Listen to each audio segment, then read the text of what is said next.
Hey friends, welcome back to my channel. Today in this video, how to pair headphones or earbuds on Redmi Note 14. So friends, first of all, you will need your headphone. After that, I would like to show you how to connect it. On the output side, you're going to find this point and you just need to insert it your headphone like this. After insert it, you can play the music. If you want to play the music, radio, anything you can play.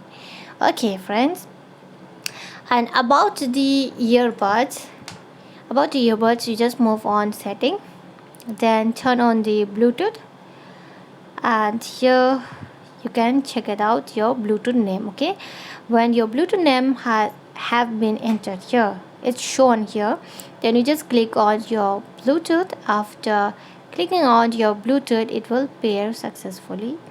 So friends, this is how you can pair it. Okay, after here pair option will come, just click on pair. As you can see, it came and I pair it. So friends, this is how you can pair it. And friends, hope you loved the video, and if you love it, do not forget to like and subscribe my channel. Friends, thanks for watching. Bye.